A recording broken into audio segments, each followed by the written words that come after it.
ce soir encore. biso banso tozali lisusu liboso na nkolo na pokwa oyo Et nous lisusu lui rendons grâce pour cela, mpe tozongisi epai na ye matondi mpo na ntina na yango pour la grâce qu'il nous a faite mpo na ngolu oyo ye asali de biso nous retrouver dans sa présence ete tokutana na bozali na ye pour écouter sa parole.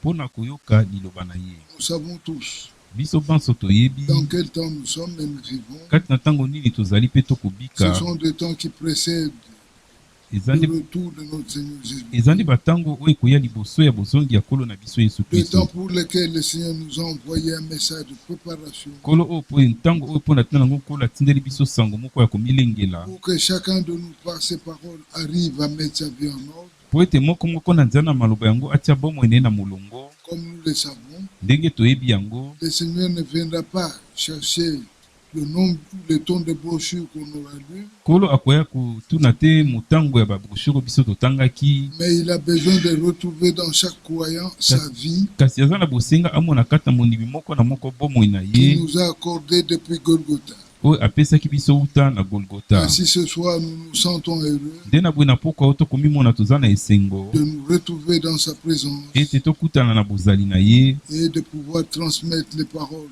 Oui. qu'il a mises dans nos cœurs, mpe toyeba na kokabola maloba oyo atie na kati na mitema na biso pour tenter de veiller chacun de nous, po ete moko na moko toluka tosenzela afin que chacun na tina ete moko na moko puisse avoir le temps ou la grâce de pouvoir mettre sa vie en ordre, azwa ntango ya kotia bomoi na ye na molongo selon ce que Dieu nous recommande et nous dit. kolandisama oyo nzambe akosenga na biso. Ainsi, nous allons incliner nos têtes nde na boye tokogumba mitu na biso pour un moment de prière. mpo na mwa ntango moko ya losambo. Nous prions. Tobondeli. Bien-aimé Père Céleste, molingami tata na likolo nous te sommes infiniment reconnaissants ce soir tozongisi epai na matondi mazangi suka na pokwa pour la oyo grâce que tu nous accordes mpo na ngolu oyo okopesa biso de nous retrouver dans ta présence maintenant tokutana liboso na yo sikawa pour répondre à ton rendez-vous mpo na koyanola na bokutani na yo qui nous a été fait oyo epesamelaki biso et dans lequel tu nous as invités à pouvoir venir dans ta présence mpo na kati na yango obengisi biso tokoka koya na bozali na afin yo de recueillir tes paroles. na tina ete tokoka koyamba maloba na yo. Bien-aimé Seigneur, molingami nous nkolo croyons tous tokondima baso que tu es avec nous ce ete yo soir ozali elongo na biso na pokwa et oyo tu es là où ton nom est invoqué yo ozali epai wapi nkombo na yo et ekobelelama où ta volonté est révélée. mpe esika mokano na yo mpe esili kofungwama. Ainsi nous nous recommandons à ta grâce. nde na boye tomitiki na ngolu na Te yo prions Seigneur obondelaka de nkolo venir te révéler à chacun de nous oyo akomitalisa na moko na biso afin que le temps qui nous est accordé ce soir na tina ete ntango epesameli biso na pokwa oyo puisse être mis à profit yango tokoka kosalela litomba na afin yango que chacun de nous po ete moko na biso arrive par ta grâce à mettre sa vie en ordre, akóma na nzela na ngolu na yo ya kotia bomoi nde na molongo parce que nous savons tous pamba te biso banso que toyebi bientôt là ete kala mingi tu te dois apparaître yo esengeli otalisama pour enlever ton église, mpo na kolongola pour enlever eklesia ton na yo épouse, konetola mwasi na libala na yo afin que le noces de l'agneau puisse avoir lieu na tina ete bafeti ya libala mwana na patema koka kosalema pour la gloire du nom de Jésus. mpo na nkembo ya nkombo na yesu Mais ce kristo. faisant, nde na boye tu demandes à ce que chacun okosenga ete na moko puisse être non seulement rendu prêt, ete ya solo mpenza abelema mais aussi kasi lisusu être attentif à tout ce que toi seul fais et dis, aza na bokebi na maimanso oyo okoloba mpe okosala pour que sa préparation po ete komilengelama na ye puisse avoir des dimensions que toi seul auras voulu,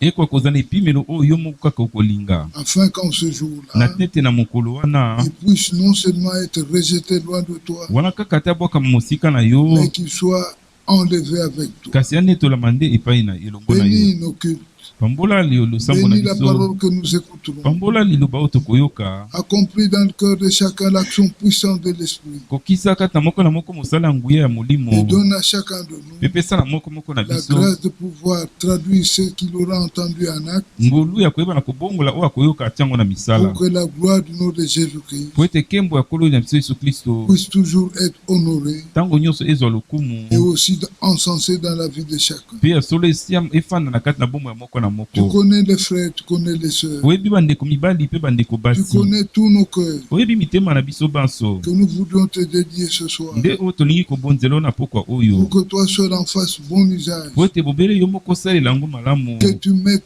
tes paroles dans nos cœurs, otia maloba na yo kati na mitema na biso afin que ces derniers produisent en chacun ta vie. na tete yango ebimisa kati na moko bomoi na yo. Bénis l'écoute de ta parole. Pambola boyoki ya liloba na Bénis les yo, bouches qui vont parler. pambola minoko mikoloba, Bénis les cœurs qui vont pambola recevoir. mitema Et mikoyamba, accomplis en nous l'action de ton mpe esprit. kokisa kati na biso mosala ya molimo na Dans le yo puissant précieux nom de notre Seigneur kati na kombo na nguya Jésus-Christ, mpe atalo ya kolo na biso yesu kristo, dans lequel nous t'avons ainsi kati na yango prié. tobondeli yo boye. Amen. Amen. Nous lisons Romains au chapitre 12. tokotanga mokanda na rome mokapo ya 12. Nous commençons à partir du premier verset tokobanda nzela ya liboso et nous nous arrêterons au verset 3.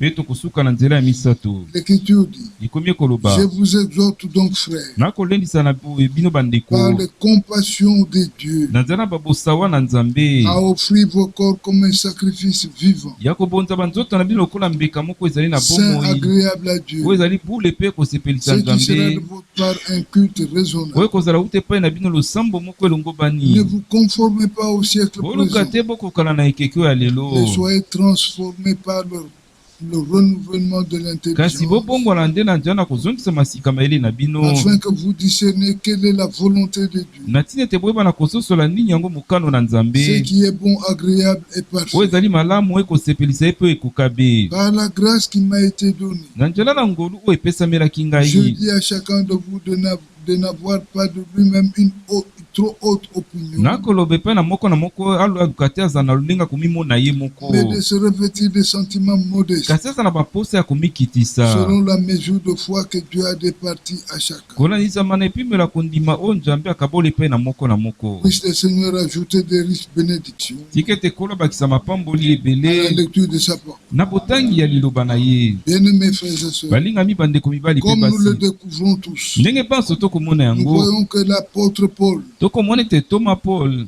commence par donner une exhortation aux frères et aux sœurs. abandina na kopesa lilendi epai na bandeko mibali mpe Et basi, il dit que c'est dans les compassions de Dieu mpe akoloba ete wana eza na bamawa na qui nzambe, demande à chacun akosenga epai na à moko offrir son corps. ayeba na kobonza nzoto na Dans ye. l'ensemble, il est écrit à offrir vos corps. na bato nyonso ekoloba ete kobonza banzoto na Mais bino, là, chacun peut dire à offrir son corps moko na moko akokoloba ete akobonza nzoto comme na un ye sacrifice vivant, lokola mbeka moko ezali na bomoi, saint, agréable à oyo ezali Dieu, bule mpe ekosepelisa ce qui nzambe, sera de votre part un culte raisonnable. oyo ekozala ute epai na bino losambo moko elongo bani. Bien-aimés frères, balingami nous bandeko, pouvons dire dans le temps dans lequel nous vivons tokoki koloba kati na ntango kati nango que tokobika ceci est possible. ete oyo ekoki mpe C'est kosalema, possible parce que Dieu nous a ramené une parole parfaite. ekoki kosalema mpo ete nzambe azongiseli biso liloba moko ekokabe, La parole parfaite liloba ekokabe fait des hommes parfaits, ekosala bato bakokabe, accomplit l'action de Dieu parfaitement. kokokisa mosala na nzambe oyo mpe Et ekokabe, tous ceux en qui cette action s'accomplit mpe oyo banani kati na yango mosala yango ekokokisama sont des hommes parfaits. baza bato oyo bakokabe, Comme le dit Paul, je crois dans Philippiens, ndenge Paul akoloba yango na mokanda na Philipien. je crois dans Philippiens au chapitre 3, na bandi eza na Philipien mokapo na misato,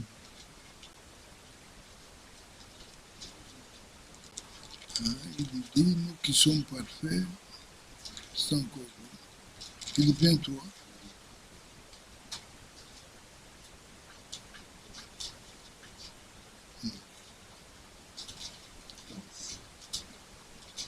Ouais.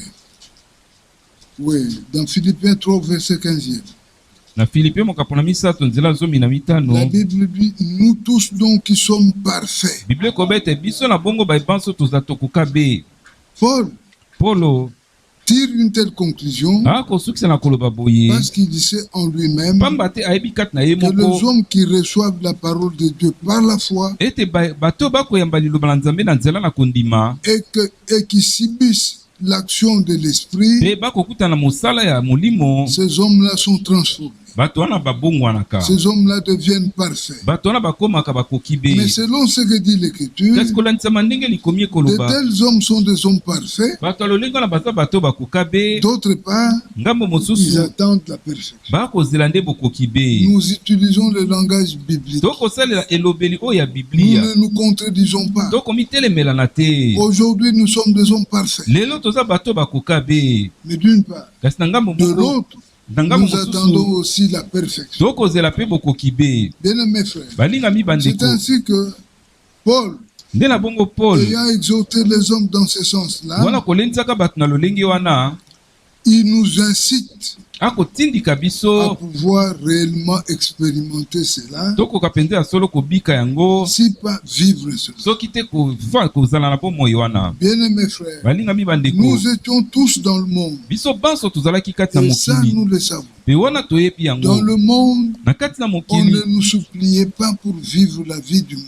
bazali kobondela biso te mpo tobika bomoi ya mokili. Chacun sait ce qu'il a fait comme dégâts dans le monde. moko na moko ayebi mbeba nini asalaki ezalaki kati Mais na un beau mokili. jour, kasi mokolo nous avons moko tous entendu l'appel de Dieu. banso toyokaki mbela na nzambe, Chacun en son jour. moko na moko na Et de mokolo na façon ye différente. mpe na balolenge oyo ya Et nous avons kokesana. tous répondu. mpe biso banso toyanolaki. Aujourd'hui, lelo ayant répondu à cet appel, koyanolaka na mbela yango, le Seigneur a fait que nous puissions écouter sa parole. kolo asali ete tokoka koyoka liloba na ye Et que nous ayons cru. mpe toyebana kondimela. Parce que nous avons cru la parole, pamba te mpo ete tondimeli liloba elle ne pouvait pas nous laisser comme nous étions. ekoka kotika biso te ndenge tozalaki. Nous avons subi les actions de l'Esprit. nde tokutanaki na oyo ezali nguya mosala ya molimo. L'Esprit nous a transformés. molimo ebongoli biso. L'Esprit a fait que molimo esali chacun de nous ete puisse subir l'influence de sa part. moko na moko akokoza kotindika mauta epai na Au ye point qu'aujourd'hui, kino ete nous lelo ne sommes plus le même. toza su ndenge tozalaki Nous te. témoignons tous baso que nous tokotatola avons changé. ete tobongwani.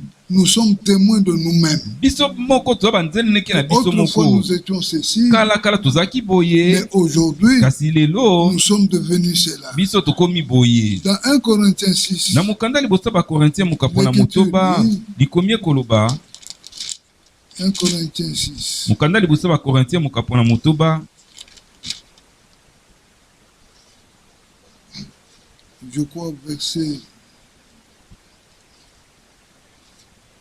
Non, 1 Corinthiens 9. mokanda liboso ya bakorintien mokapo na libwa 1 Corinthiens 9, l'Écriture dit, likomi ekoloba à partir du verset, que dis-je?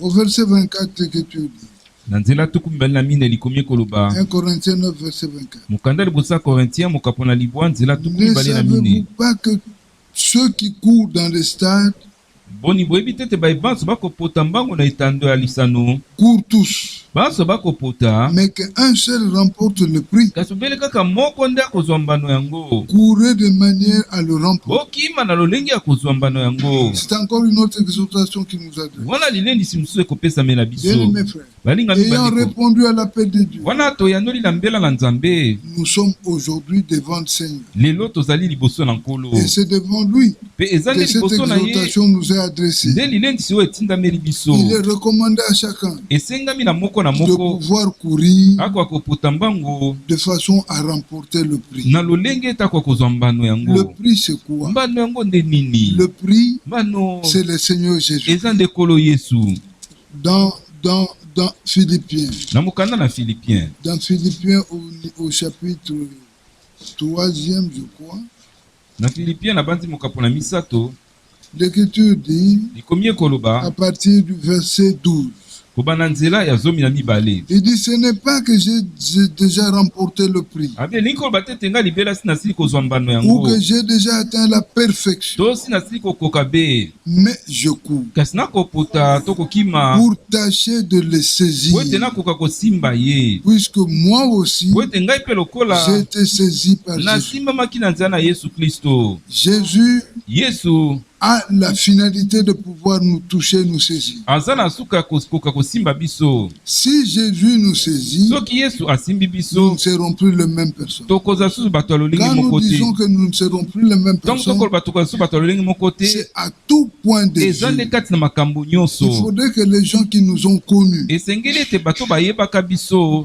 auparavant, wana kala, et qu'aujourd'hui, s'ils nous rencontrent, lelo soki bakutani na ils biso puissent dire, non, ce monsieur-là a changé. brisé. bakokoloba ete te moto mpenza abongwani. C'est ça le but que nous poursuivons dans la foi. yango nana ntina oyo biso tokolanda kati na Que nous ne kondima soyons plus la même personne. ete tozala susu kaka bato wana moko te. Vous savez, frère, boyebi bandeko l'autre fois là, je suivais Frère Franck. mbala wana elekaki nazali kolanda ndeko Frank Il parle de l'expérience qu'avait connue Jacob. akobeta liso ya libiki oyo Jacob akutanaki Il nango. lui dit, Jacob, alobi Jacob quand il a rencontré le Seigneur, ntango akutanaki na nkolo il n'était plus la même personne. azali susu kaka moto akala te. Il a fait l'expérience asalaki libiki à telle enseigne que kino le ete Seigneur l'a donné un coup ici à l'emboîture. nkolo abetaki ye na loketo Et il s'en est sorti mpe ebimaki boitillant. abimaki wana kotenga. Donc il est entré normal, nde akotaki azalaki mais kotelema il est sorti boitillant. kasi abimi soki akomi Il kotenga n'était plus la même azali personne. kaka moto wana moko te. Nous aussi, biso mpe lokola si nous avons accepté le Seigneur, soki tosili kondima nkolo Dieu est le même. nzambe aza lolenge Il faut que moko. nous laissions un peu de nous. là. esenge totika moko ya biso kuna. Bien-aimés frères, balingami on bandeko ne peut pas suivre deux lièvres à la fois. bakoki kolanda banzela mibale na mbala moko te. Non. te On ne peut pas être à la fois chrétien okoki kozala na mbala moko moklisto et te aussi être à la mpe mbala fois moko païen. kozala mpe mopagano. Tu dois faire un choix. esengeli opona Ou tu restes païen, to otika na mopagano ou alors tu deviens entièrement croyant. to mobimba okomi mondimi. Les deux là, ça ne peut pas marcher. nyonso wana mibale ekoki kotambola C'est elongo te. pourquoi, bien-aimés frères, nde na ntina yango balingami bandeko je nous exhorte, comme le disait Paul, nakomi lendisa biso ndenge Paul azali d'abord à koloba nous rendre compte liboso ete et à tokoma nous rendre, c'est-à-dire à certifier ete tondimisa qu'aujourd'hui, ete nous lelo ne sommes plus ce que nous étions. ete tozali so baoyo tozalaki Mais te. nous ne devons pas nous limiter là-bas. kasi esengeli na biso tosuka kaka wana Nous te. devons progresser. esengeli tokende liboso. Le progrès que nous allons faire nde na boye kokende liboso consiste à tokosala ce que le Seigneur puisse nous toucher ezali ete kolo akoka kosimba nous biso saisir asimba et que biso nous aussi nous puissions le mpe saisir. biso mpe lokola tokoka kosimba ye. Bien-aimés frères, balingami bandeko dans Jérémie au chapitre 9, na mokanda na Jérémi mokapo na libwa dans Jérémie 7, 7 ou 9. Attendez, nous allons découvrir. Dans Jérémie au chapitre 7. Attendez.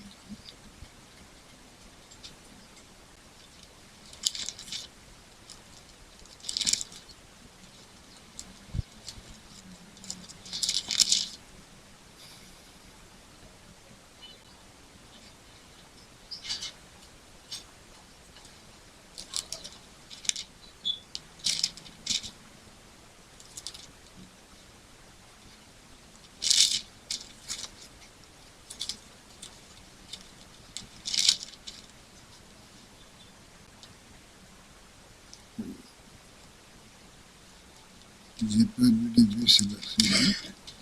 Mais là, l'Écriture dit, kuna likomi ekoloba tu m'as saisi la main, yo simbaki nga loboko tu m'as vaincu. mpe olongi ngai. Je ne sais pas si c'est quelle référence encore.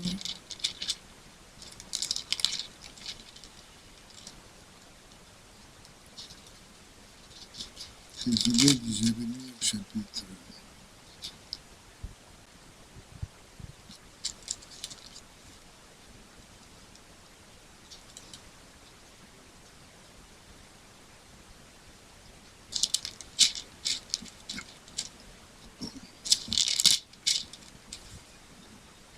C'est un verset qui nous a échappé, ce n'est pas grave. Mais... eza likomi moko mpenza tobungi yango kasi likambo te.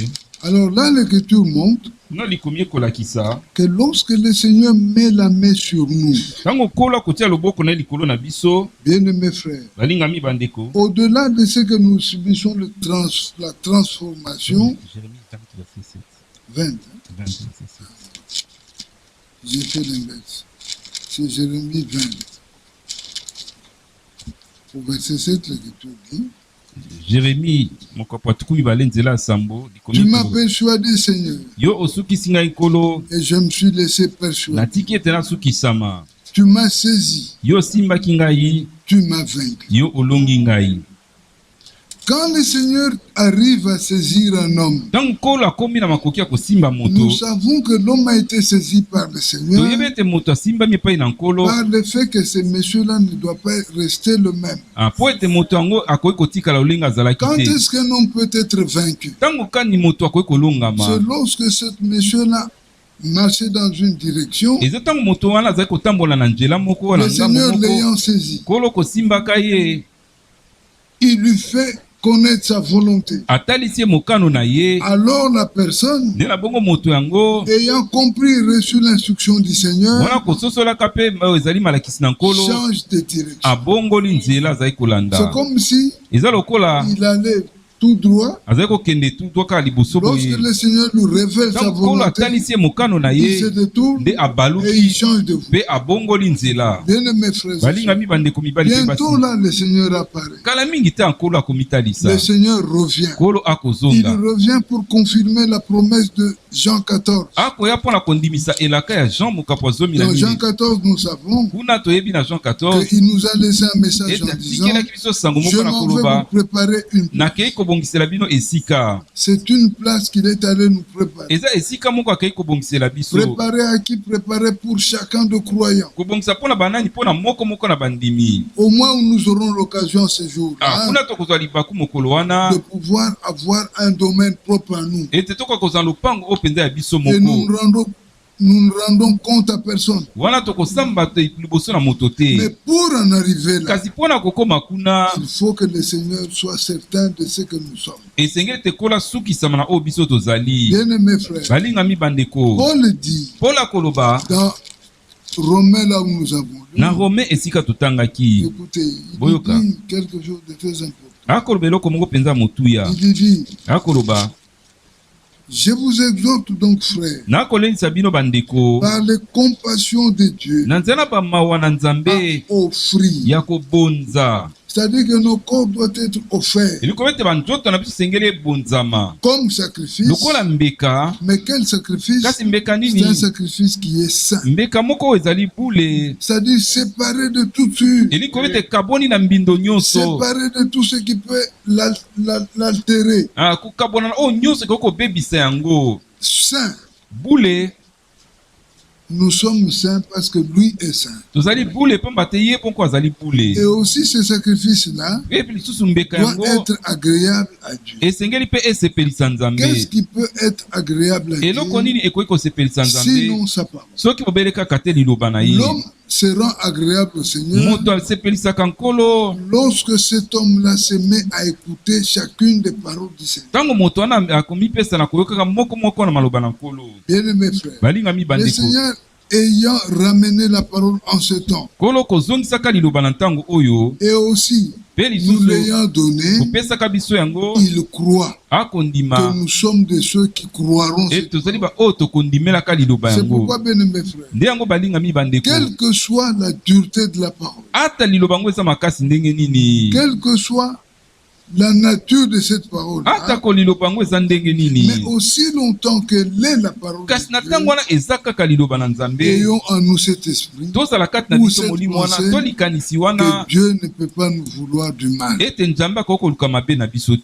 te. peux aimer une chose, okoki kolinga eloko moko, mais la parole t'interdit. kasi liloba epekisi yo yango, Obéis à la parole. tosa na liloba. Il ne faut pas esengeli te essayer de contourner la parole oluka obaluka liloba pour satisfaire ton besoin. mpona là. kosepelisa mposa na yo wana. Bien-aimés frères et balingami sœurs, bandeko mibali mpe le basi, besoin de l'homme mposa ya moto ne pourra jamais ekoki soko moke remplacer la te présence de Dieu dans le cœur. kozwa esika bozali na nzambe na kati na motema. C'est pourquoi Paul le dit. nde na ntina yango pola koloba, Ne vous conformez pas au siècle présent. boluka te bokokana na ekeke oyo ya lelo. Là, je m'adresse aux jeunes gens. kuna sika na kolobela bilenge, J'aimerais vraiment que nous puissions nous comprendre. Là. na kosepela pene te tososolama mpena likambo wana. Quand l'Écriture dit ne vous conformez pas, ntango likomeki ete bokoluka bokokana te, c'est-à-dire ne soyez pas identiques. likomi ete boluka te bozala ndenge moko. Non. Quand on te regarde, on regarde le monde identique. ntango batali yo batali mokili ndenge Ce moko, n'est pas ça. eza bongo Le te. croyant doit être différent du monde. mondimi esengeli azala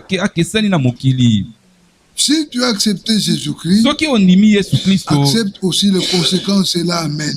ndima mpe oyo nyonso ekoya na nsima. Personne ne peut accepter Jésus moto moko te akokondima et yesu continuer à marcher comme dans le monde. mpe akoba Non. kotambola ndenge mokili Il faut ezali. qu'une différence soit établie. esengeli ete bokeseni moko esalema. Où on est croyant, to oza mondimi on vomit le monde, osanzi on mokili vomit tout ce qui est du osanzi monde oyo nyonso yali ya et on mokili devient mpe croyant. okomi mondimi Ou alors on demeure croyant. to otikali kaka mondimi otikali mopagano. Bien-aimés frères, balingami il n'y bandeko a pas de croyant eza na bandimi te qui oyo il accepte andimi une parole, liloba il moko en rejette d'autres abwaki et il se misusu dit je suis mpe croyant. alobi ete ngai naza Jamais mondimi de te Jamais.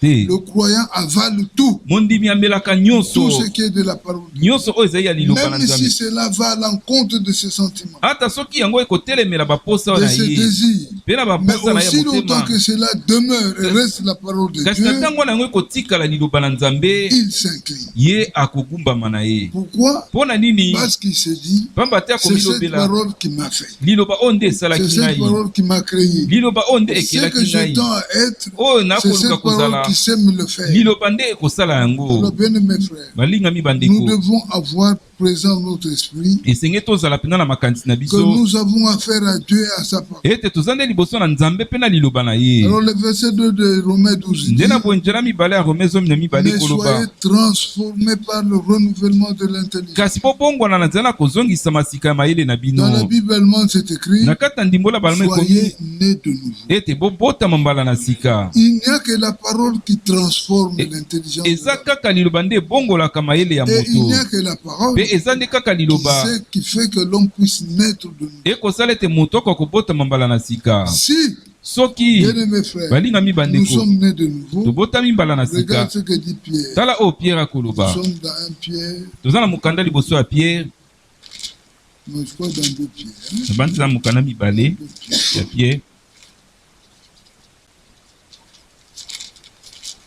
Dans deux Pierre. Non, dans un Pierre. Excusez-moi. Frère. Ce sont des choses que...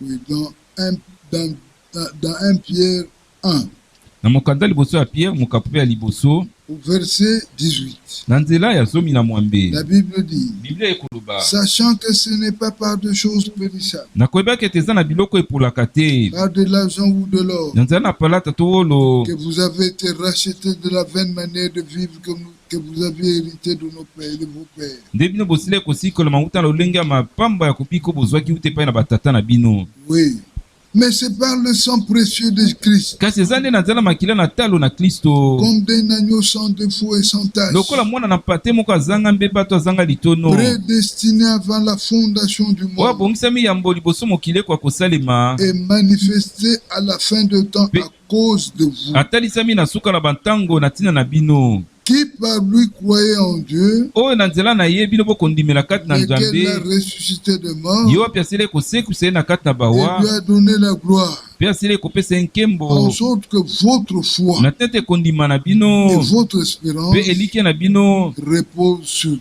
efanda likolo na nzambe. Verset 22. nzela tuku mibale na mibale Ayant purifié vos âmes wana asili kopetola milimo na bino en obéissant à la na vérité, kotosaka na bosolo pour avoir un amour fraternel po ete sincère. boza na bolingo moko bandeko ya sembo Aimez-vous ardemment les uns les autres bolingana makasi bamoko na basusu de tout votre wana cœur. motema na bino mobimba. Mes frères et sœurs, bandeko na ngai mibali mpe basi pour parler du véritable amour, mpo na koloba na ntan na bolingo ya solo nous devons d'abord avoir fait l'expérience de la nouvelle naissance. esenge liboso tosala libiki ya mbotama Ce na n'est sika. qu'un homme né de nouveau eza bobele kaka moto oyo qui abotami peut mbala na aimer sika correctement. nde akoki kolinga mpenza ndenge esengeli. Et ce monsieur-là mpe moto ne wana peut pas aimer un homme plus que la parole de Dieu. akoki kolinga moto koleka liloba na nzambe te Non. te.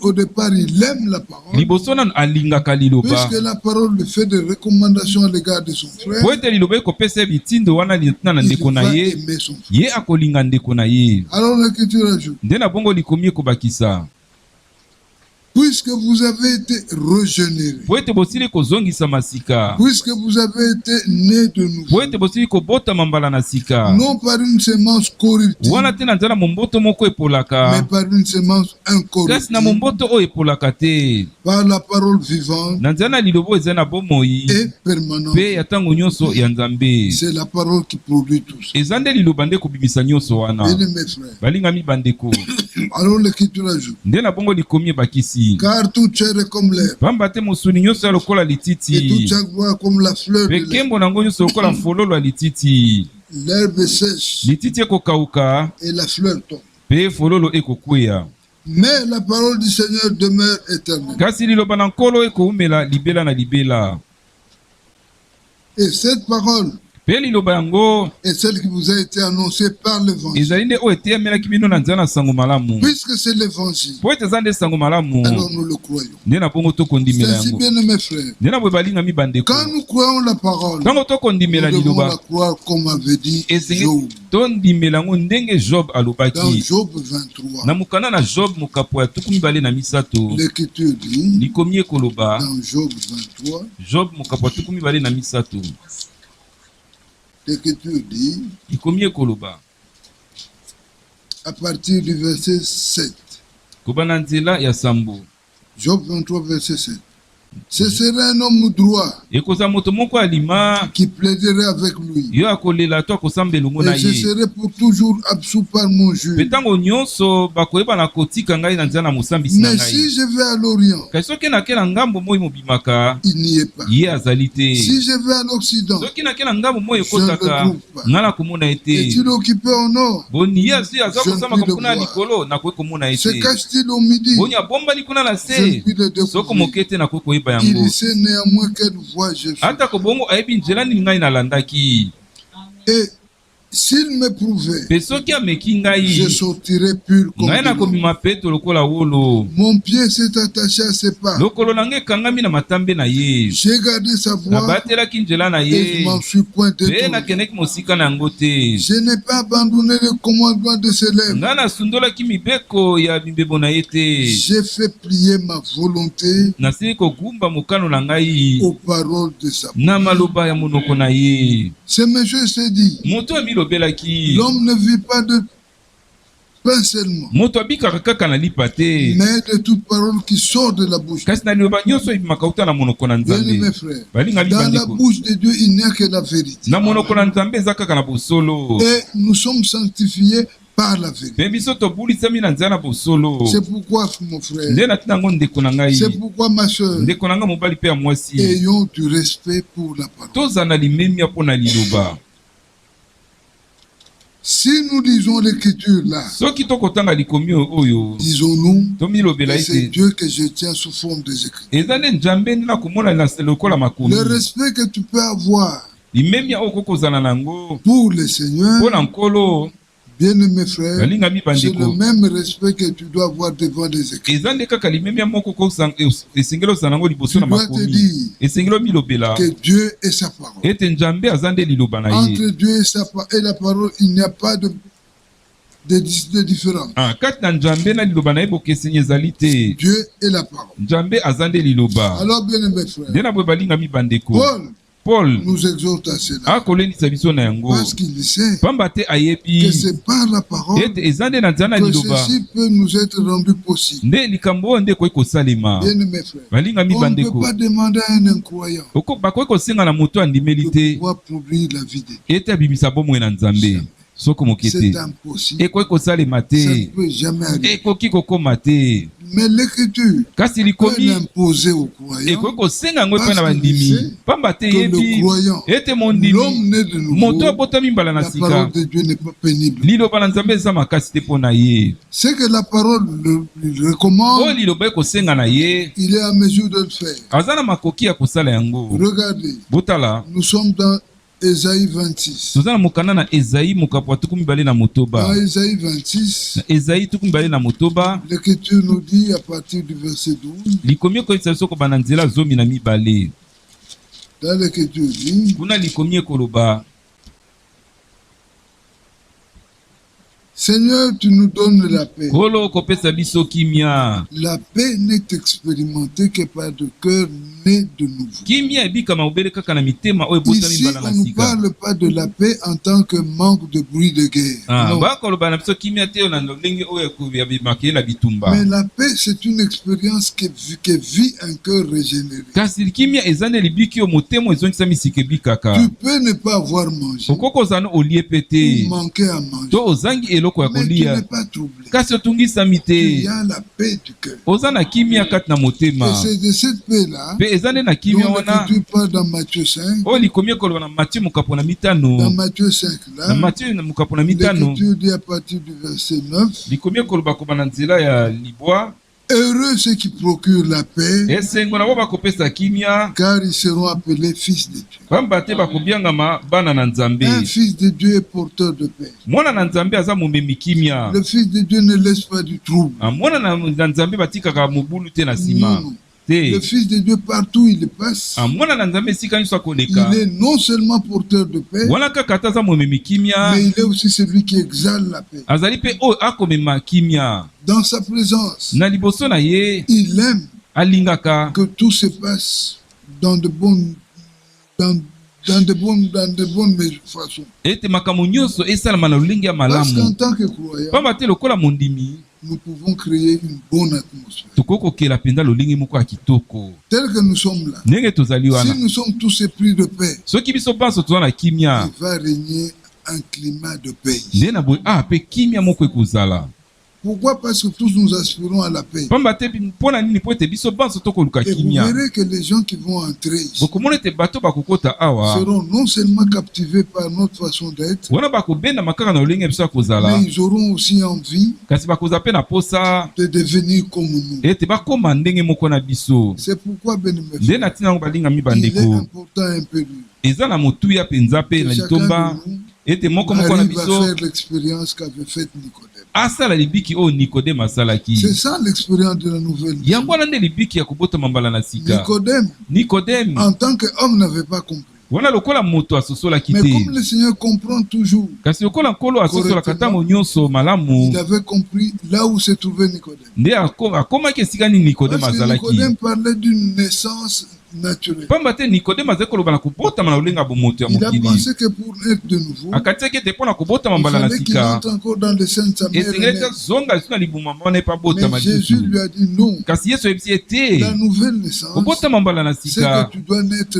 d'eau, ete esengeli obotama na mai mpe na molimo. c'est-à-dire de la parole de ilikomi ete na Dieu. liloba mpe na molimo. C'est ce qui nous a imposé à tous. yango nde esengami na biso banso Bien-aimés frères, balingami le bandeko. problème, ce n'est pas de venir avec acuité à l'église, likambo eza te ya koyaka na molende na ou eklezia d'être régulier. to ozala ntango nyonso bamonako Non, na non, eklezia le te. problème important, likambo oyo motuya koleka c'est que nous puissions passer par la nouvelle naissance. ete tokoka koleka na nzela na kobotama mbala na Et la sika nouvelle naissance passe impérativement mpe kobotama sika ekoleka mpenza par solosolo l'obéissance à la parole de na Dieu. nzela na botosi ya liloba na nzambe Croire kondimela que tout ce qui sort de ce livre ete oyo nyonso ekoma uta na mokanda est oyo la vérité. ezali nde bosolo. Alors, bien-aimés frères, nde na boye balingami bandeko plus nous ferons cela, mingi tokosala yango Dieu qui voit nos cœurs nzambe akomona mitema na biso fera que akosala nous ete puissions alors comprendre les choses du royaume. tokoka kososola mpenza makambo ya bokonzi. Si tu n'es pas né de soki nouveau, obotami mbala na sika tu te ne comprendras rien du tout. yo okososola eloko moko On te. peut te parler même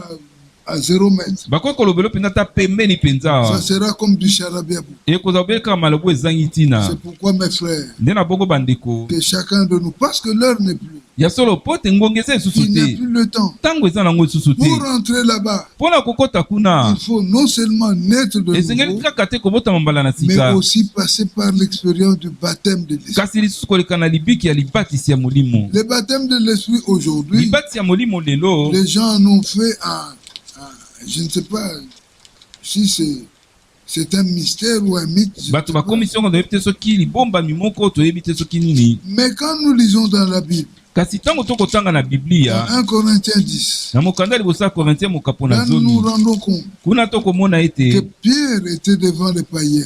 Pierre azalaki liboso na bapagano. Oui. Alors qu'aujourd'hui, na ntango nzokande parce que lelo les hommes ont lu les prédications de Branham, po ete bato batangi mateya ya ndeko Branham, il y en a d'autres qui ont mal compris, bamisusu basosoli yango malamu et te, d'autres qui n'ont rien compris du tout. bamisusu mpe basosoli eloko moko Mais te. alors, Nzokande ils disent que non, pour être baptisé de l'esprit, bakobeta te mpona kobatisama na il faut molimo suivre un processus. esengeli kolandela mwa makambo moko. C'est peut-être vrai. Ntango mosu ekozala mpe ya solo, Mais kasi quand nous tournons vers la Bible, kasi ntango tobaluki sika na biblia l'Écriture dit likomi koloba que à partir du verset 44, kobanda nzela ya tuku mine na non, mine, nous lisons à partir du verset 40, tokobanda nzela ya tuku mine, excusez-moi, 39. bolimbisanga tuku misato na libwa. Nous sommes témoins de tout ce qu'il a fait dans le pays de Juifs. Et Biso à banso Jérusalem. banzeneneki ya oyo nyonso asalaki na mboka bayuda mpe na Jérusalem. Ils l'ont tué Bango babomaki en le ye pendant au bois. na kobaka ye na libaya. Parle de Jésus. Bakoloba na ntan na Yesu. Dieu l'a ressuscité le 3e jour. Nzambe asekisaki ye mokolo ya misato Et il a permis qu'il apparût. mpe apesaki nzela ete yako ya Non à tout le kobimela wana na libota Mais aux bamobimba témoins te, choisis d'avance kasi banzene ko aponaki libela kala par Dieu, epai na Nzambe, à nous qui avons mangé et bu avec lui. epai na biso toliaki mpe tomelaki elongo na ye Après qu'il fut ressuscité de mort. nsima na ye kosekwa kati na bawa. Et Jésus nous a ordonné Mpe Yesu apesaki biso de motindo prêcher au peuple ya koteya epai na et libota d'attester que celui qui a été établi par Dieu Bien. juge mpe akondimisa ete ye nde asili kotia mauta epai na Nzambe lokola des mosambisi vivants et des morts. ya baye bazali na bomoi mpe baye bazali ya kokufa.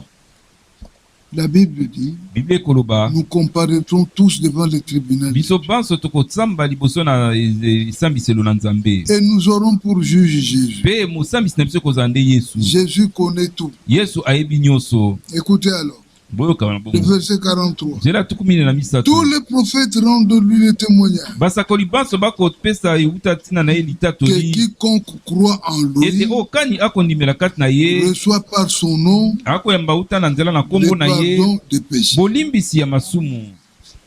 Ça c'est oui et amen. Oyo ezali iyo mpe ezali amen. Si nous croyons en Jésus-Christ, soki tokondimela kati na Yesu Kristo par lui, na nzela na nous ye avons le pardon de nos toza na péchés. bolimbisi ya masumu na biso. Comme Pierre prononçait encore ces mots, Lokola Pierre azali nanu kobimisa maloba wana, le Saint-Esprit descendit sur tous ceux qui écoutaient la parole. molimo mosantu ekitaki likolo na baye banso bazali koyoka liloba. Dieu est souverain. Nzambe aza na bokonzi likolo na Dieu fait ce nyonso, qu'il veut. asalaka oyo nyonso alingi. C'est pour dire, frère, Eza mpona koloba bandeko aujourd'hui, si nous croyons la parole de ete tout notre lelo cœur soki tokondimela liloba motema na biso mobimba et que nous nous tournons vers Dieu sincèrement mpe tobaluki mpe na Nzambe mpe na bosembo nyonso par l'écoute de la na parole, nzela na boyoki ya liloba, Dieu peut nous baptiser. Nzambe akoki kobatisa biso na molimo Parce qu'il est Dieu. pamba te azali Il Nzambe. n'est pas seulement indiqué que nous devons passer par des processus elobami kaka te esengeli toleka na mwa bitapi moko pour être baptisés. po ete tobatisama na molimo Non, te. celui qui baptise, c'est Dieu. Oyo abatisaka eza nde Et Nzambe, Dieu, avant de baptiser, il regarde au cœur. mpe Nzambe liboso abatisa atalaka na Si motema. c'est un cœur Soki eza qui motema moko répond à ses exigences oyo ekoyangola na bosenga na de ye la plus belle manière, na lolenge ya malamu koleka, si c'est un cœur qui le respecte, soki eza motema oyo ememiaka qui ye obéit à tout ce qu'il dit, ekotosana oyo nyonso ya koloba, Dieu est capable de te baptiser de Dieu. Nzambe aza na makoki kobatisa na molimo. Bien-aimé frère, Balingami je bandeko, disais nazali koloba qu'aujourd'hui, ete lelo il y a plusieurs personnes qui parlent de l'enlèvement. eza na bato ebele bakobanda na Mais konetolama, ils ne savent pas que l'enlèvement de préalable. kasi bakoyeba te ete konetolama eza na makambo liboso esalema. Pour avoir par l'enlèvement, mpona kosangana na il konetolama faut d'abord croire au message de préparation de l'enlèvement. esengeli nanu kondimela na sango ya kobongisama ya konetolama. Si tu n'as jamais cru à ce soki otikali message, kondimela na sango yango te, l'enlèvement pour toi est un leurre. kondimela konetola mpona eza na kaka Tu crois au lokuta, message, okondimela sango, tu crois à ce que le message te dit, okondimela oyo sango ekoyebisa yo, tu expérimentes toutes les démarches que le Seigneur a établies en rapport avec la nouvelle naissance. mpe yo osili kolandela oyo nyonso kola atiaki kolandisama na kobotama mbala na sika, Tu reçois le baptême de l'esprit, oyambi libatisi ya molimo, alors là tu es candidat nde na pour boye l'enlèvement. wana ozali moko ya oyo basengeli bakende na Si konetolama. les choses se font d'une autre manière, soki makambo esalami lolenge mosusu, il faut dire à l'enlèvement au revoir. esengeli opesa bai na konetolama. C'est pourquoi, bien mes nde frères, na ntango balingami bandeko, quand nous rentrons dans Romains au chapitre 12,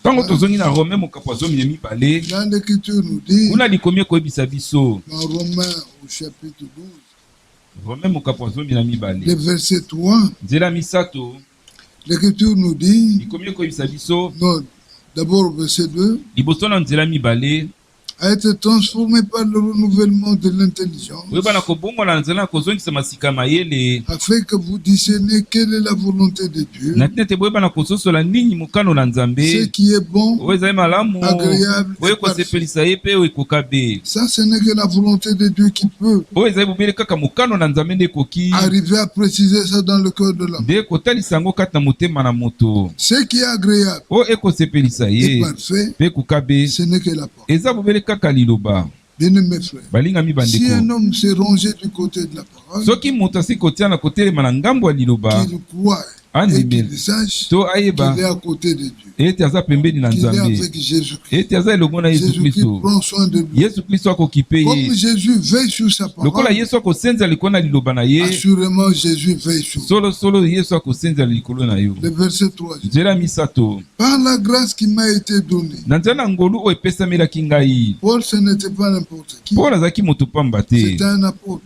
azalaki nde ntoma C'est quelqu'un qui a fait beaucoup d'expérience. moto asalaki mabiki ebele C'est un homme qui avait la vie de Dieu. azali moto azalaki na bomoi na Alors il dit, nzambe par la grâce qui m'a été donnée, abi na ngolu oyo epesamelaki ngai j'ai dit à chacun de vous de n'avoir pas de lui-même une trop haute opinion. nakosenga na moko na bino aza te ute epai na ye moko lolenge moko ya likolo ya komona makambo Ça, c'est une parole oyo eza liloba moko qui doit réellement s'accomplir dans ce dernier temps. oyo esengeli mpenza ekokisama na bantango ya suka Les chrétiens du temps de la fin baklisto ya ntango na suka est trop imbu de lui. ye mpenza bitondisami na kati na ye moko Tout est tourné vers lui. nyonso ekobaluka kaka epai na ye C'est lui qui voit bien, ye nde amonaka makambo c'est lui malamu qui parle ye nde correctement, alobaka malamu c'est lui qui koleka a fait de remontrance aux autres, ye nde ayebi kopamela bamisusu mais lui, on le touche. kasi ye basimbaka ye te Même s'il a fauté, ata soki asali il essaie mabe de justifier akoluka ça. kaka alongisa yango. Bien-aimés frères, balingami bandeko ce n'est pas un comportement chrétien. wana eza ezaleli ya baklisto te te Le chrétien, c'est un homme qui doit savoir moklisto aza moto oyo esengeli ayeba qu'il ne maîtrise pas tout. ete ye ayebi makambo nyonso C'est Dieu qui te maîtrise tout. nzambe nde ayebi nyonso Il ne connaît pas tout. ayebi nyonso Il n'a mpe pas le te monopole de connaissance. ye aza moto kaka moko te ayebi makambo Mais il doit nyonso se remettre au Seigneur. kasi akomitika epai na nkolo Il doit être humble. esengeli aza na komikitisa C'est ce que dit l'Écriture. yango nde likomi ekoloba Mais de revêtir les sentiments modestes kasi alata bamposa oyo ya selon la komikitisa mesure de foi que Dieu a départie à chacun. kolandisama epimelo ya kondima oyo nzambe akaboli na moko na moko Il n'est pas un full gospel. ye azali full gospel C'est-à-dire te il n'a pas tous les ministères. elingi kobe te ye aza na misala nyonso ya koteya ye moko Mais te aujourd'hui, kasi lelo il y a de nos frères, c'est pas moi-même qui me comporte de la sorte. eza bandeko mosusu ntango mosusu mpe nga moko oyo Je batambolaka ne bongo reçois pas des enseignements. nakomema te ya bamisusu Je te ne vois pas que personne m'égale. nakolinga te moto moko akoka na C'est ngai moi qui suis au-dessus de tout. ngai ndele eza likolo na nyonso Non, bien-aimé. te balingami Ça, c'est un comportement qui t'exclut du royaume. wana eza ezali moko ekobimisa outa na bokonzi C'est pourquoi, mes frères, nde na ntina yango nous bandeko devons être humbles. esenge toza na komikitisa L'humilité, komikitisa c'est le fait de reconnaître la parole et être au-dessus de tout. eza nde likambo kondima ete liloba eza nde likolo na yo Ce n'est pas te comparer aux autres. eza te lukomi kokanisa na Si bamisusu tu te compares à un autre, soki omitalisi na moto à mosusu moins que tu aies un jugement juste. alobe toza na lolenge moko ya komona Mais dans makambo la ya sembo plupart du temps, les gens ont toujours un jugement biaisé. kasi mingimingi bato bamonaka kaka lolenge mabe Eux, ils se retrouvent, ils se voient comme étant au-dessus des autres. kasi bango bakomona ete baza nde likolo na bamisusu Non, bien aimé. te balingami Paul bandeko nous exhorte. mpo akolendisa Il biso dit de alobi ne pas avoir une trop haute opinion de ete soi. bozala te na lolinga komona makambo ya likolo koleka Non, bamisusu non. Il te faut toujours esengeli ntango nyonso avoir en toi la présence d'esprit de dire kati na ozala na likanisi ya koloba l'autre vaut mieux que moi. mosusu wana aza aleki ngai L'autre est au-dessus de moi. mosusu wana nde aza na talo koleka ngai C'est avec ce discernement eza nde elongo na lolinga qu'on kososola peut wana arriver à parfaire sa vision de voix. nde okoki kokokisa lolenge no ya komona Dans le cas makambo contraire, soki bongo te tu ne feras aucun progrès. yo okokende Parce liboso que ata tu moke te désireras toujours pamba to kolinga ntango que les nyonso choses partent de toi. ete makambo mauta bobeli kaka epai na yo Non.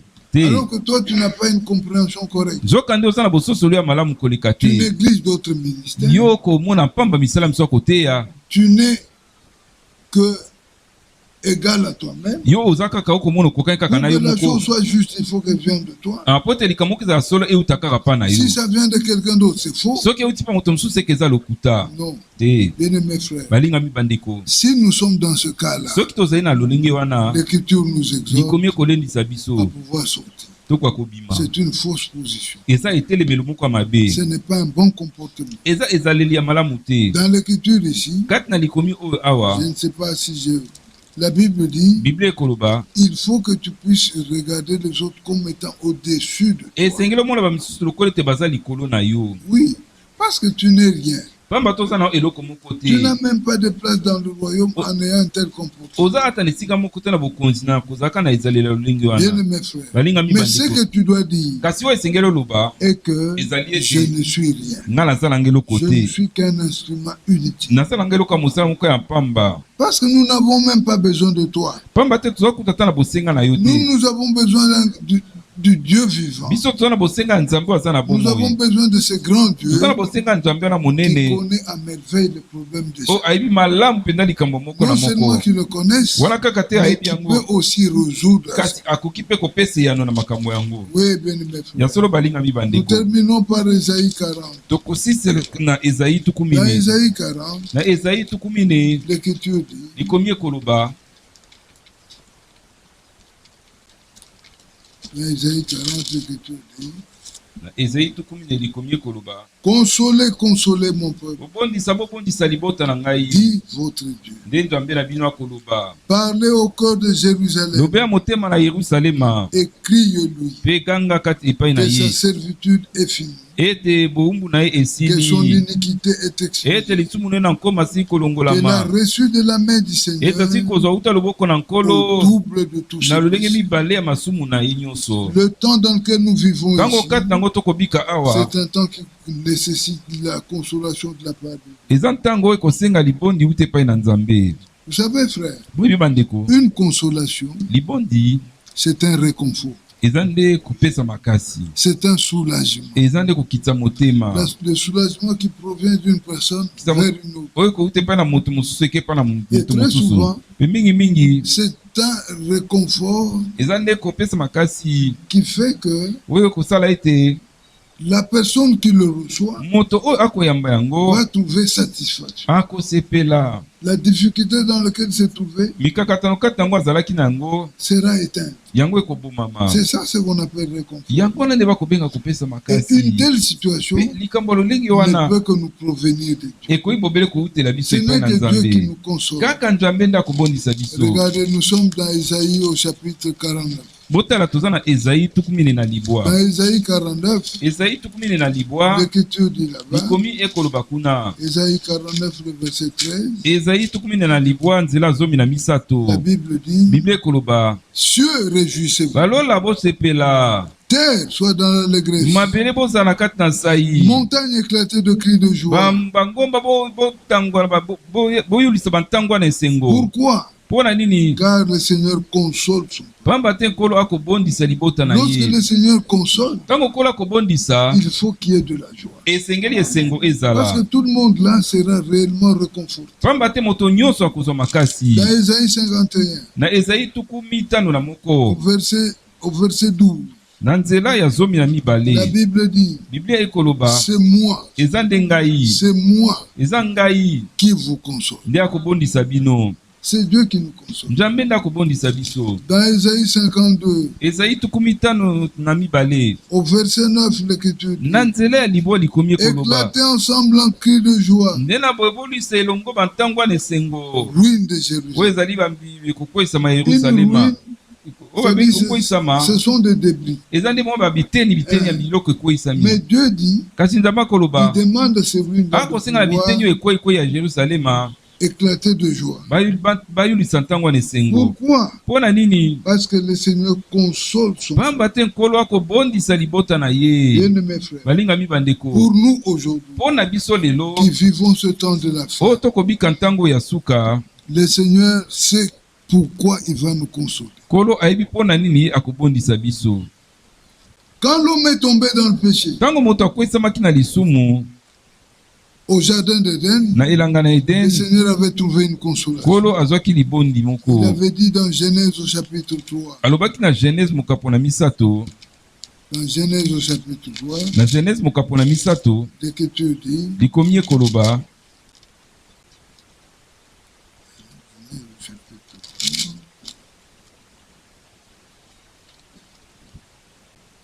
à partir du verset 13e.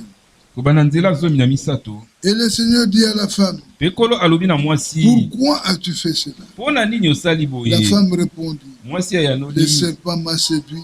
nyoka akosaki ngai mpe nga naliaki. Le Seigneur dit au serpent, Nkolo sika alobi mpe na nyoka, puisque tu as fait cela, po ete osali likambo tu seras oyo, maudit entre tous les bétails Okola et kala entre mabe tous kati. les animaux des champs. kati na ebole nyonso mpe nyama nyonso ya elanga. Tu marcheras sur ton ventre Okotambola likolo na libumu na et tu yo, mangeras de la poussière tous les jours. mpe de ta vie. okolia putulu mikolo nyonso ya bomoi na yo. Verset 15. Nzela zomi na Je mitano, mettrai inimitié entre toi nakotiaki bonguna kati na yo et la femme, mpe na mwasi, entre ta postérité kati na bokitani na yo et sa mpe postérité. na bokitani na ye. Celle-ci t'écrasera la Oyo tête ye ekoyeba na konyoto moto et tu lui blesseras le mpe okoswai na litindi. Ça, c'est déjà la venue du Seigneur Jésus Oyo eza libela boyei ya Nkolo Yesu, qui était dite en filigrane. oyo elobamaki mpenza na se. Mais ceux qui aujourd'hui, avec le secours de l'Esprit, Kasi ba oyo lelo naza na lisungi ya molimo, peuvent comprendre que non, il s'agissait là de la venue du Seigneur. oyo bakoki kososola wana te bazali kolobela nde na boyei na Nkolo. Alors dans Isaïe 35 maintenant, Nde na boye na Ezayi 35, le Seigneur dit, Nkolo à alobi partir du verset 4, kobanda nzela mine, il dit, alobi Isaïe 35, Ezayi 34, dites à ceux qui ont le cœur troublé, boloba epai na bato mitema na bango ekotungisama, prenez courage, bozwa makasi, ne craignez point. bobanga te. Voici votre... Talani Nous disons aussi la même chose. tokoloba mpe ndenge moko. Peut-être que parmi nous ici, Ntango mosusu kati na biso awa, il y a des hommes qui ont été absorbés par le péché. eza na bato mpenza balelami bazindisa mpena Ils na ne lisumu, vivent plus parce qu'ils sont désespérés. bakobika su te po ete bango balembi nzoto, Tellement que le péché les a tellement absorbés. kino ete mpena lisumu mpenza ezindisi bango mpena makasi. Alors ils ne voient plus aucun secours. nde na bwa komona liso ata lisumu moko L'Écriture te. te dit Likomi ekoyebisa de yo prendre courage. ete ozwa makasi Et de ne pas craindre. mpe ya kobanga te. Pourquoi? Mpo na nini? Parce que ton Dieu vient. Pamba te nzambe no akoya. Notre Dieu, c'est le Seigneur Jésus. Nzambe na biso eza nde Nkolo Yesu Le Kristo. Seigneur Jésus ne peut pas accepter Nkolo Yesu akoki kondima te que lui qui est venu te sauver ete ye oye kobikisa yo, puisse arriver à te perdre ayeba na parce kobungisa que yo tu as été englouti par le péché. po ete lisumu esili ekozindisa yo. Non, mon frère. Te ndeko nanga Quelle mobali. que soit la grandeur du péché, Ata lisumu yango eza monene ndenge nini, regarde à la croix. tala kaka na ekulusu, Regarde là où tout a été fait. tala esika mpe nyonso esalemaki À Golgotha, na c'est Golgota, là où tout a été kuna nde accompli. nyonso ekokisamaki. Si quelqu'un rentre à Golgotha, Soki moto moko azongi na il ne Golgota, peut pas y revenir akoki kozonga kouta kuna sans te, être touché par wana la kozanga puissance de te Dieu. asimbama na nguya na Nzambe. Oui, bien-aimé Ya frère. solo balingami En ce bandeko, temps-là, na ntango wana l'Écriture dit, likomi ekoloba, l'Écriture disait, voici votre Dieu, likomi ezali koloba tala ni Nzambe na la bino, rétribution de Dieu. lifuti na Nzambe Il viendra lui-même akoya ye moko et vous sauvera. mpe akobikisa bino. Puisque c'est Dieu qui devrait Po faire ete l'action, Nzambe nde esengeli asala likambo yango, cela allait arriver quand ce signe ici allait se faire. yango elingi kokoma ntango likambo elingi kosalema. Alors s'ouvriront les yeux des Nde aveugles. na boye miso bato na lolanda elingi Dans l'ancien ekofungwama. temps, Na il y boyokani na avait kala eu des résurrections de morts. bato bakufi basekwaka, Il y avait eu de plus grands miracles. bikamwa minene mpe esalemaki, Mais il ne s'était jamais produit kasi etikala le kosalama te recouvrement de la vie. ete moto azongela komona. Parce que c'est un signe Po ete par ezalaki lequel elembo les gens allaient se rendre oyo na compte nzela yango bato balingi koyeba que ceci, si ça s'accomplit, alors c'est Dieu. ete oyo soki ekokisami eza nde Nzambe. Avec Jésus-Christ, Elongo na Yesu Kristo, Bartimée a vu. Bartimi amonaki, Et tous se sont rendus compte Baso d'un bas- événement extraordinaire. basukala ezalaki likambo moko lolenge mosusu. Bien-aimés frères, ce qu'il avait fait hier, oyo esalamaki lobi il eleki peut l'accomplir encore akoki aujourd'hui. kokulisa yango lisusu lelo. Aujourd'hui, lelo il y a des recouvrements de vie qui se font. kaka nde komona nde ekosalema. Il ne faut pas seulement attendre la pluie de réussite. esengi te kaka kozala mbula eleko na suka. À Krefeld, na Krefeld il y a eu des choses comme ça. makambo lolengo Nous nde ne parlons pas esalemaki. seulement de Krefeld, tokoloba kaka na mais nous Krefeld parlons te de Jésus-Christ. tokoloba ntan na yesu Jésus kristo. qui est à Krefeld, yesu aza na il est Krefeld aussi ici. azali mpe awa. Si tu as la foi, soki oza na kondima la foi, kondima ce n'est pas le fait que tu aies des sensations, eza te likambo okamingana na ou nzoto que tu aies des frissons, ete okamwa malili na que tu aies nzoto la fraîcheur, ete okamwa matekita moko na que tu nzoto sautes un peu par moment. mpe na mwa ntango moko Ce n'est pas kosakoka ça la kotuntuka foi. yo wana kondima La te foi kondima s'accroche aux promesses de Dieu. eza nde ekangamanaka na bilaka na nzambe. Dieu a dit, nzambe si alobaki tu crois, tu verras la gloire soki de ondimi Dieu. okomona nkembo na nzambe. Si tu crois, tu verras réellement ce qu'il soki est. kondima okomona mpenza ya solo liloba na nzambe. Bien-aimés frères, balingami bandeko nous sommes heureux toza na de ce esengo qu'aujourd'hui, ete lelo nous nous sentons consolés. tokomona ete tobondisami Consolés parce que les croyants ont Pamba- trouvé satisfaction pamba te bandimi basepeli de tous leurs problèmes na makambo na bango nyonso par l'œuvre de Golgotha. na nzela mosala na Golgotha. Bien-aimés frères, balingami bandeko aujourd'hui, mes frères, lelo bandeko na ngai si tu es peut-être vaincu par un péché, ntango mosusu lisu moko elongi yo regardez, tala nous sommes dans Matthieu au chapitre 1er. toza na mokanda na Matthieu mokapo na liboso. Dans Matthieu au chapitre 1er, na Matthieu mokapo na liboso l'Écriture dit, likomi ekoloba. Matthieu au chapitre 1er, Matthieu mokapo na liboso l'Écriture dit, likomi ekoloba à partir du verset 19, kobana nzela ya zomi na libwa. la Bible dit Joseph, son époux, qui était un homme de bien bible ekobi ete Joseph mobali na yo azalaki moto moko malamu et qui ne voulait pas la diffamer, mpe alingaki kotiola ye to koyekisa ye soni te. se proposa de rompre secrètement avec elle. nzena wazalaki mokano ete bakabwana mpenza na kuku elongo na Comme ye. il y pensait, loko azalaki kokanisa voici un ange du Seigneur lui apparut en tala ni son mwanzo na nkolo abimeli ye na ndoto et dit, mpe alobi Joseph, fils de David, Joseph mwana na David, ne crains point de prendre avec toi Marie, ta femme, kobanga te kozwa elongo na yo Marie mwasi na yo, car l'enfant qu'elle a conçu pamba te mwana oyo akumbeli zemi vient du Saint-Esprit. auti na molimo mosantu. Là où il y a aussi un enseignement kuna mpe liteya moko ezali qui veut que nous puissions respecter nos époux. oyo elingi ete totosa basi na biso. Bien-aimés frères, balingami bandeko il ne faut pas voir commerce avec sa femme avant le mariage. esengeli tobana kosangana mwasi na yo liboso na libala. Jésus yesu était dans le sein de Marie. azalaki na libumwa Marie Marie. était la femme de Joseph, Marie azalaki mwasi ya Joseph, mais Joseph était respectueux vis-à-vis de Marie. kasi Joseph azalaki kotosa to na limemi ya liboso na L'Écriture dit Marie. qu'il ne l'a pas touché. likomi ekobeta atikali kosimba ye te. Aucun frère, ndeko moko te même si mobali, la sœur te demande, ata soki ndeko mwasi si vous asengi, n'êtes pas passé devant la chair soki boleki na liboso ya mesa pour que koteya votre te union soit po ete consacrée, libala na bino ebonzama, il vous est interdit de vous epekisameli connaître. bino mpo koyebana na nzoto. Dites Amen. Boloba amen. C'est la parole de Dieu. eza nde liloba na nzambe. Aucun frère n'a droit de le faire. ndeko moko te mobali aza na ndingisa kosala yango. Le verset 21 maintenant. nzela tuku mibali na moko Elle enfantera un fils akobota mwana moko ya mobali et tu lui donneras le nom de Jésus, mpe okopesa kombo ya Yesu, qui veut dire oyo likoloba c'est lui qui sauvera son peuple de ses péchés. ye nde akoyeba na kobikisa libota ne na masumu na ye. Nous sommes le peuple de Dieu. toza libota na nzambe Et Jésus, mpe Yesu par rapport à son nom, wana akolanzama na il kombo nous na a ye sauvés de ses péchés. abikisi De biso ta nos masumu na péchés. biso. Bien-aimés frères, balingami bandeko, nous terminons par Luc au chapitre 1er. tokosukisa na Luke mokapo na mibale. Dans Luc au chapitre 1, na Luke mokapo na liboso l'Écriture dit à partir du verset 70, likomi ekoloba koba na nzela ya tuku sambo, 70, je veux dire, mokapo ya tuku sambo l'Écriture dit là-bas, likomi ekoloba kuna comme il avait annoncé par la bouche de ses saints prophètes de temps anciens, ndenge asili ekolobela yango na nzela uta monoko basakoli ne basantu ya ntango na kala, un sauveur qui nous délivre mobikisi moko akokangola biso de nos ennemis na banguna na et biso de la main de tous ceux qui nous haïssent. euta loboko ya banso bakoyi na biso C'est ainsi qu'il manifeste sa miséricorde nde na ntango akotalisa bosawa na ye envers nos pères epai na batata na biso et se souvient de sa sainte mpe alliance, akokundola ozali boyokani ne ya esantu selon le serment par lequel il avait juré à Abraham mpona nzama na nda yo notre père, na nzela nango alapaki epai na abraham tata na de nous biso permettre, akokopesa biso nzela après que nous serions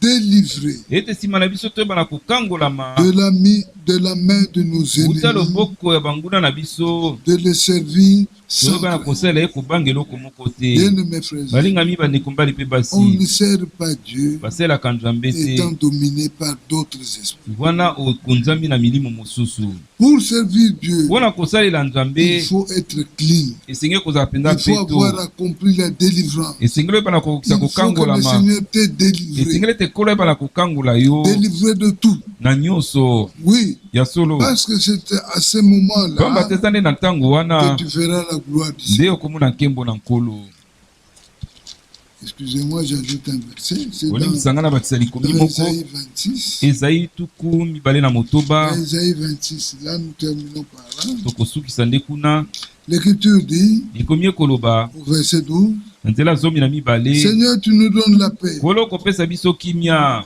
car tout ce que nous faisons, pamba te nyonso oyo biso tokosala c'est toi qui l'as accompli pour yo nde nous. okokokisa yango mpo na biso Seigneur notre Dieu, kolo nzambe na biso d'autres maîtres que toi bakonzi misusu libanda na yo ont dominé sur nous. badondaki likolo na À cette biso époque-là, na eleko wana on nous faisait faire des choses qu'on n'aimait pas. bazali kosalisa biso makambo oyo tozali kolinga te Mais aujourd'hui, kasi lelo l'Écriture dit, likomi ekoloba mais c'est grâce à kasi toi eza nde mpo na yo nous avons expérimenté la délivrance. nde biso tobiki C'est kokangolama grâce à toi eza nde seul mpo na yo moko kaka que nous invoquons ton nde nom. tokobelela nkombo na yo Quiconque invoquera le nom du oyo Seigneur kani akobelela nkombo na nkolo sera sauvé. nde On akobikisama n'est pas sauvé Bah. en étant sous des esprits mauvais. babikisamaka te na kozalaka na se ya milimo mabe On est sauvé babikisamaka quand on est délivré. ntango okangolami On est sauvé babikisamaka quand on n'a plus rien à voir avec le monde. ntango oza soni eloko moko te na On mokili a tout pour le Seigneur. oza na nyonso mpo na nkolo Oui, bien-aimé. ya solo balingami Alors mon exhortation consiste nde à na ce bolingi que ntina nga ezali ete nous puissions rechercher tous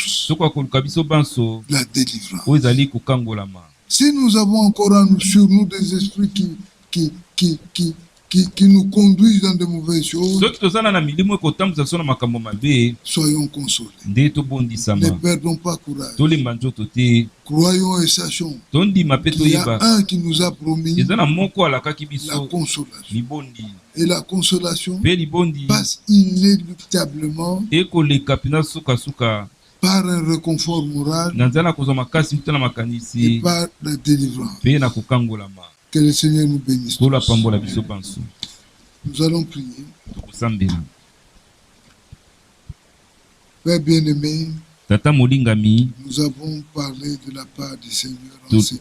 tolobi ute epai na nkolo na esika oyo Nous te remercions pour la parole qui est sortie. totondi yo mpo na liloba oyo ebimi Et nous croyons, Seigneur, mpe tokondima que nkolo toi qui inspectes le cœur, ete yo otalaka kati na toi qui mitema regardes aux soifs okotala na bamposa qui étaient dans le oyo cœur, ezali kati na mitema c'est toi qui as voulu que cette parole soit sortie de cette manière. yo nde olingaki ete liloba ebima lolenge boye Ainsi, viens-nous en aide. nzela boyaka kosalisa biso nkolo C'est toi qui connais le cœur. yo nde oyebi mitema C'est toi aussi qui, yo nde mpe lisusu par la parole qui est sortie, na nzela na liloba oyo ebimaki sait produire en chacun de oyebi nous kobimisa kati na moko na une biso véritable oyo repentance, ezali koyambola oyo ya un solo abandon total à toi, komi etika mobimba epai na yo aussi un retour mpe lisusu vers toi.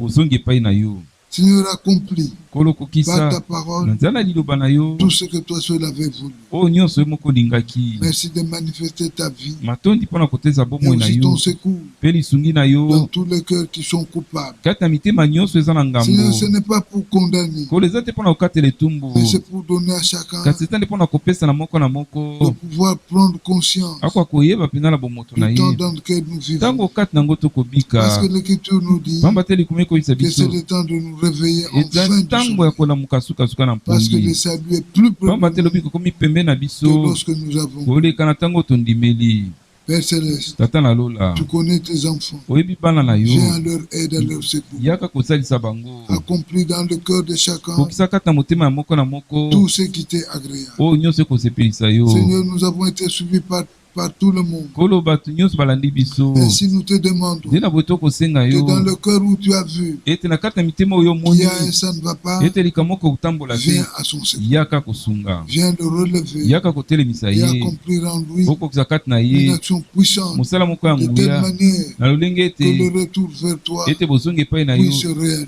ekwa kokokisama Merci matondi pour toute la parole mpona liloba et nyonso aussi mpe pour lisusu ton action puissante mpona mosano ya nguya que tu peux produire dans chaque oko cœur. kobimisa kati na moko na Bénis moko cette parole. pambola liloba yango Bénis les frères et sœurs qui l'ont écouté. pambola bandeko mibali mpe basi bayoki yango Accomplis en chacun ton action kokisa kati puissante na moko mosano na et fais nguya de sorte esala na lolenge que ete la vie de ete Jésus-Christ bomoi na yesu kristo puisse être une réalité ekoki kozala solo ya dans likambo le cœur de tout le kati na monde. motema moko na moko Que l'honneur, que la gloire te tika ete revienne. lokumu mpe kembo mazonga epai na Dans le yo puissant kati na et précieux nom de notre nkombo Seigneur na nguya mpe Jésus-Christ, atalo ya kolo na biso yesu kristo dans lequel nous t'avons ainsi. kati yango tobondeli yo Merci pour tout. matondi mpo na makambo nyonso Honneur, gloire, louange, te soit rendu lokumu nkembo masanzoli epai na yo dans le lieu céleste. na bisika na lola En Jésus-Christ, kati na yesu nous kristo t'avons ainsi prié. tobondeli yo boye Amen.